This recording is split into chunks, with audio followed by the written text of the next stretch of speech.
So alright everyone and आज हम बात कर रहे होंगे एचटीएमएल में स्टाइल्स के बारे में। मतलब बेसिक्स हम देख रहे होंगे स्टाइलिंग के बारे में। वैसे जब भी आप एचटीएमएल के बारे में पढ़ रहे होंगे तो सीएसएस कोई कवर नहीं करता, ठीक है, और जावास्क्रिप्ट भी कवर नहीं होती है। लेकिन अगर हम यहाँ पे आएँ तो आप देखेंगे यहाँ पे बहुत से ऐसे टॉपिक है जहाँ पे हम सीएसएस को कवर कर रहे होंगे। जैसे अगर आप एचटीएमएल कलर्स पे आएंगे तो यहाँ पे भी आपको सीएसएस पढ़ाई जाएगी, ठीक है, सिखाई जाएगी मतलब, और कलर्स के बारे में बताया जाएगा, ठीक है।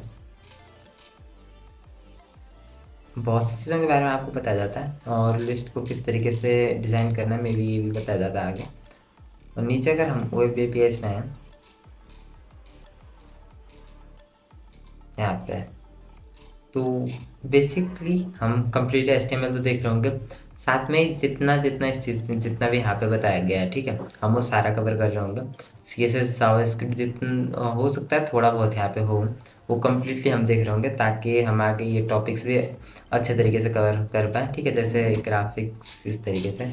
और फिर अगर नीचे आते हैं तो एचटीएमएल एपीआई में आप देखेंगे कि यहाँ पे एचटीएमएल एप्लीकेशन, और अगर हमें इनका यूज़ करना होता है तो यहाँ पे हमें जावास्क्रिप्ट आनी चाहिए, ठीक है।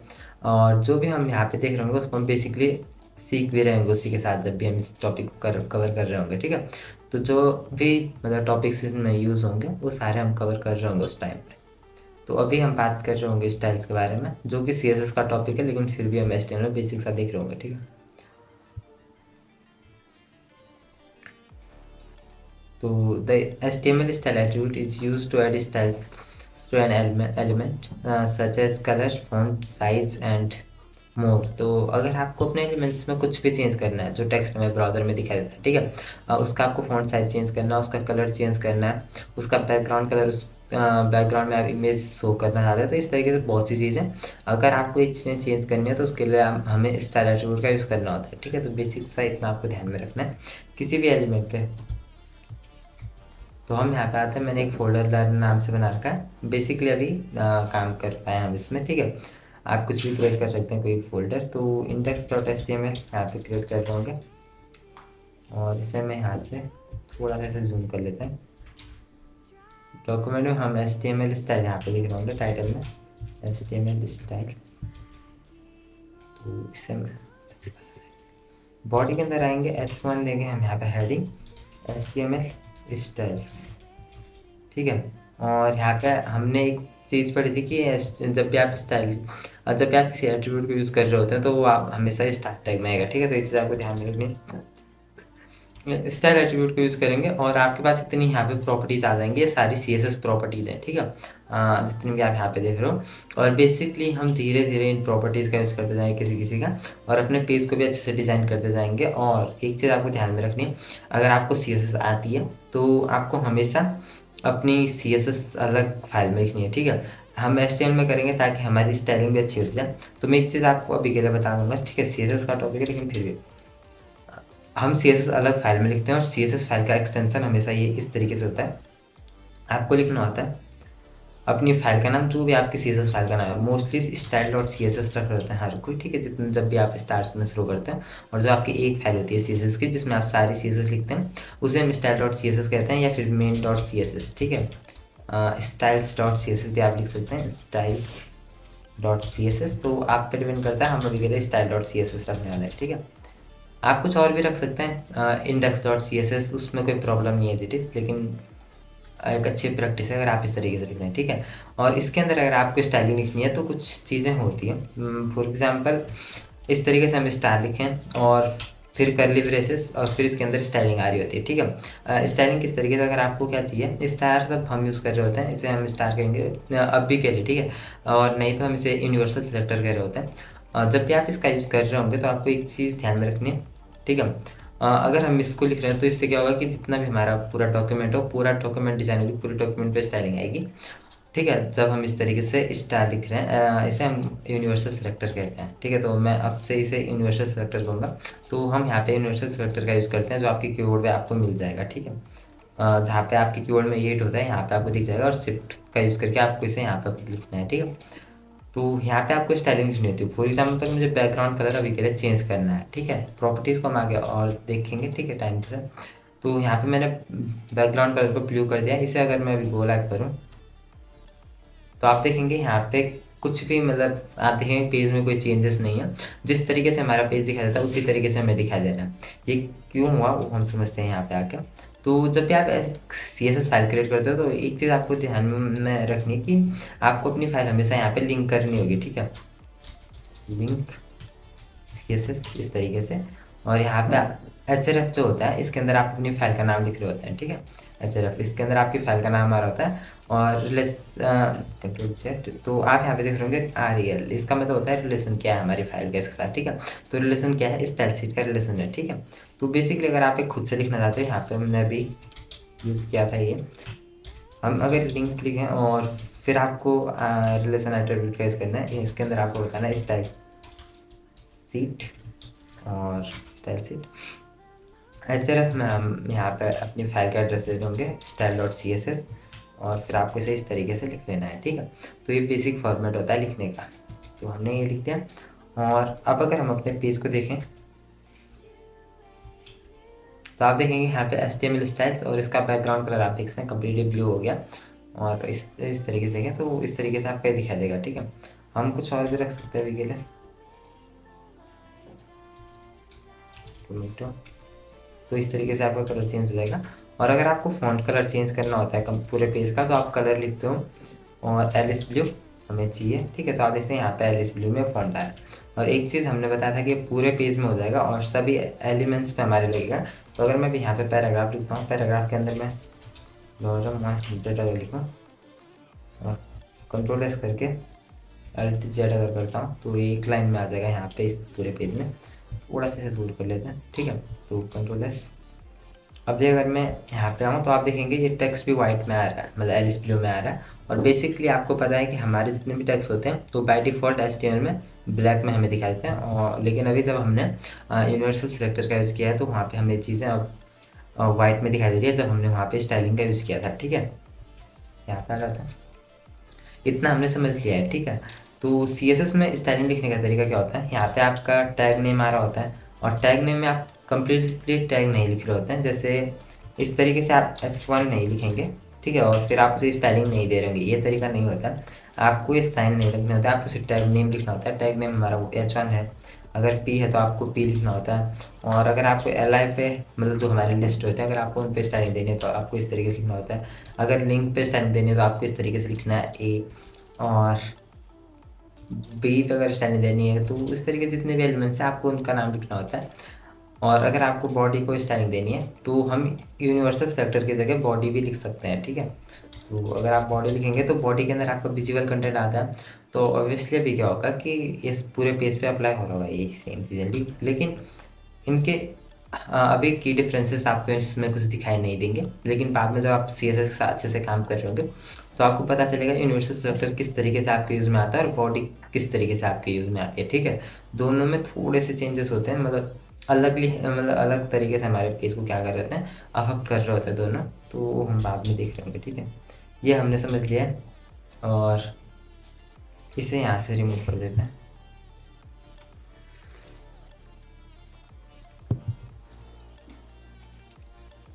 अब हम अपनी CSS को अभी के लिए इसमें नहीं लिख रहे होंगे, या फिर हम क्या करते हैं बेसिकली अपनी CSS को इसी में लिख रहे होंगे, इसी फाइल में। और या तो हम क्या कर सकते हैं, यहाँ पे मैंने अभी आपको एक ही तरह का बताया, तो और चीज़ें आपको जो बतानी वो बता देता हूँ। एक आप क्या कर सकते हैं, आप स्टाइल का यूज़ कर सकते हैं। स्टाइल हमारे पास होते हैं स्टाइल टैग्स, ठीक है। इन अगर आप इस टैग का यूज़ करते हो तो इसके अंदर आप अपनी CSS की स्टाइलिंग लिख सकते हैं। जिस तरीके से हम CSS में लिख रहे थे उसी तरीके से हम यहाँ पे लिख सकते हैं, यहाँ पे, ठीक है। अब अगर मुझे यहाँ पे बैकग्राउंड कलर चेंज करना है टोमेटो में, और कलर को चेंज करना है फ़ॉन्ट कलर को, मुझे चाहिए कि अभी के लिए मैं ब्लू रखता हूँ इसे। तो यहाँ पे आप देखते हैं ये भी हमारे पेज को इसी तरीके से ये करेगा, स्टाइल करेगा, ठीक है।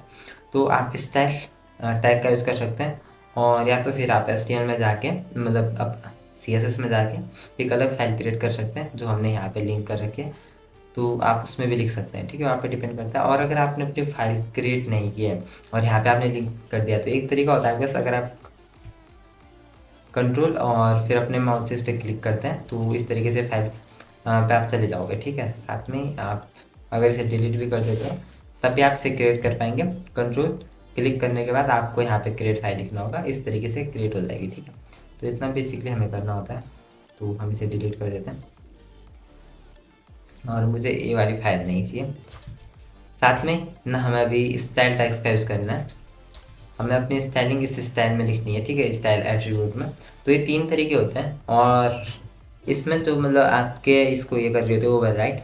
तो जब भी आप अपने इसमें लिख रहोगे इनलाइन, इसे हम इनलाइन ये कहते हैं और जो हमने लिंक की थी अपनी फाइल उसे हम एक्सटर्नल स्टाइल शीट कहते हैं। ठीक है, तो ये होता है हमारा, तो ये हमने समझ लिया। लेकिन हाँ, अगर आप इनलाइन इसमें लिख रहे हो, इनलाइन स्टाइलिंग दे रहे हो यहाँ पे हर एक एलिमेंट पे जाके स्टाइल एट्रीब्यूट का यूज करके अगर आप स्टाइलिंग दे रहे हो तो ये सारी स्टाइलिंग को ओवरराइड कर देगा। जो आपकी CSS में स्टाइलिंग होगी वो वाली अप्लाई ना होगी, ये वाली होगी। ठीक है, तो इतना आपको ध्यान में रखना है। फॉर एग्जाम्पल अगर मैं यहाँ पे बैकग्राउंड कलर कर दूँ अभी के लिए ब्लू वायलेट और साथ में मैं यहाँ पे स्टाइल में जो हमारा H1 है उस पर मैं बैकग्राउंड कलर दूँ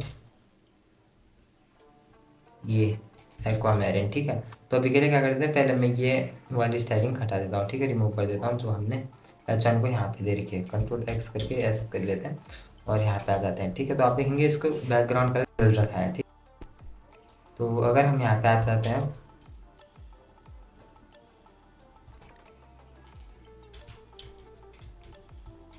तो आप देखेंगे अब इसे ब्लू वायलेट मिल रहा है और ये वाली स्टाइलिंग नहीं मिल रही है जो हमने यहाँ पे लिख रखी है स्टाइल में। ठीक है, तो इसी तरीके से क्या होता है कि आपकी जो इनलाइन स्टाइलिंग होती है मतलब हमारी CSS को ही कर दी, ओवरराइड करती है। ठीक है, तो इसलिए इसे कभी भी प्रेफर नहीं किया जाता कि आप इनलाइन स्टाइलिंग को यूज़ करो। लेकिन जब तक हम CSS देखेंगे थोड़ा सा अपने पेज को डिज़ाइन के साथ लेते जाएंगे तो हम इनलाइन स्टाइलिंग यूज़ कर सकते हैं और यहाँ पे टैग का यूज़ भी कर सकते हैं। और टैग को आपको हमेशा हेड में लिखना है, जैसे कि हमने कहा था हेड के अंदर वो सारा कंटेंट आता है जो आपके पेज में विजिबल नहीं होता है। इसी तरीके से हमारी जो स्टाइल होती है वो हमारे पेज में विजिबल तो हो रही होती है लेकिन उसमें कोई एज इट इज कंटेंट नहीं होता जो हमारे पेज में दिखाई दे। ठीक है, हमारे पेज को सिर्फ स्टाइल कर रहा होता है। तो इसे यहाँ से रिमूव करके यहाँ पे आ जाते हैं। ये हमने बात कर ली थी स्टाइल एट्रीब्यूट को आप किस तरीके से यूज़ कर सकते हैं, ये इसका सिंटेक्स होता है।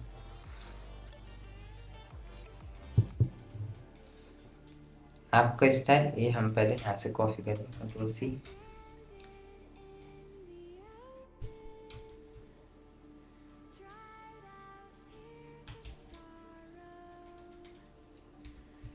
तो ये फॉर्मेट होता है बेसिकली, यहाँ पे आपकी प्रॉपर्टी का नाम आ रहा होता है और फिर आप कॉलन लिख रहे होते हैं और फिर यहाँ पे वैल्यू आ रही होती है, फिर इस तरीके से सेमी कॉलन। ठीक है, ये फॉर्मेट होता है। अगर यहाँ पे आप दूसरी प्रॉपर्टी लिख रहे हैं, फॉर एग्जाम्पल मुझे कलर देना है तो मुझे ये लिखना होता है और कलर में मैं रेड दे रहा हूँ उसके लिए,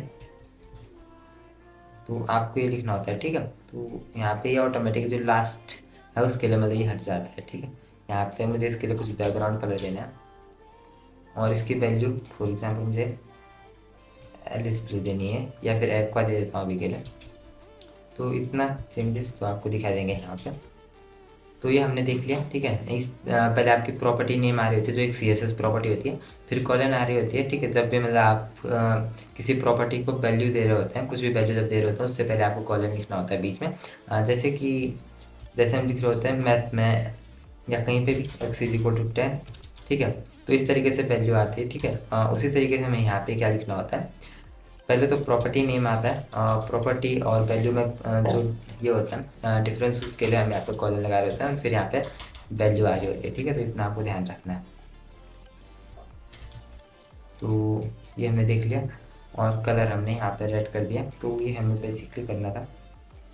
और जो हमारी प्रॉपर्टी होती है CSS प्रॉपर्टी है, वैल्यू भी CSS वैल्यू है और CSS को बाद में देख लेंगे, ये आप जाके खुद से देख सकते हैं और नहीं तो हम इसे आगे कर रहे होंगे। ठीक है, about CSS in related tutorial ये हमने समझ लिया है। और background colour property defines the background colour for an HTML element, तो या तो फिर HTML एलिमेंट के लिए और अगर आप बॉडी पे लगा रहे हैं तो पूरी बॉडी पे आपके लगेगा। ठीक है, तो ये हमने देख लिया एग्जाम्पल।